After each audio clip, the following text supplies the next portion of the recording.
അപ്പൊ ഇത് പോയതാ. അപ്പൊ എന്താ ഞാൻ കൂടുതൽ വലിച്ചത് പൊട്ടിപ്പോവും. ഞാൻ പതുക്കെ ഒന്ന് കെട്ടട്ടെ. ഇനി ഞാൻ കൂടുതൽ വലിച്ചത് പൊട്ടും.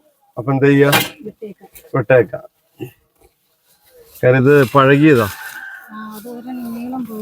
കാട്ടിലെ അമ്പലത്തില് രണ്ടാമത്തെ കച്ചവടക്കാരും കൂടെ എത്തി. എന്താ പേര്? ബിന്ദു. ബിന്ദു. ഇവിടെ അടുത്താണോ വീട്? എന്റെ വീട് ഇവിടെ അടുത്താ. ഇത് ബിന്ദുവിന്റെ മക്കളാണോ? അനിയത്തിന്റെ മക്കളാണ് രണ്ടുപേര്. എന്താ പേര്? ശ്രീലക്ഷ്മി. ഒക്കെ ശ്രീയാണ്. എന്റെ പേര് ശ്രീ ജോഷി. അത് ശ്രീ ജീവ കേട്ടോ. ഒരു പീസ് പൈനാപ്പിൾ തന്നേരെ. ജ്യൂസൊക്കെ കൊണ്ടുവന്നിട്ടുണ്ടല്ലേ? പൈനാപ്പിൾ എത്ര രൂപ ഒരു പീസിന്?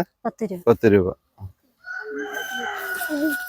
അപ്പൊ രാവിലെ ഇന്നലെ വാങ്ങി വെച്ചു. രാവിലെ എരിഞ്ഞും കൊണ്ടുവന്നു. മക്കള് കഴിച്ചോ? അത്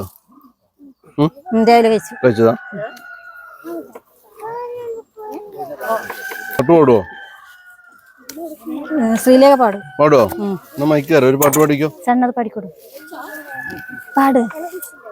ആകെ 2 കച്ചവടക്കാരേ ഉള്ളൂ. അപ്പോ രണ്ടുപേരെയും വിഷമിപ്പിക്കുന്നില്ല.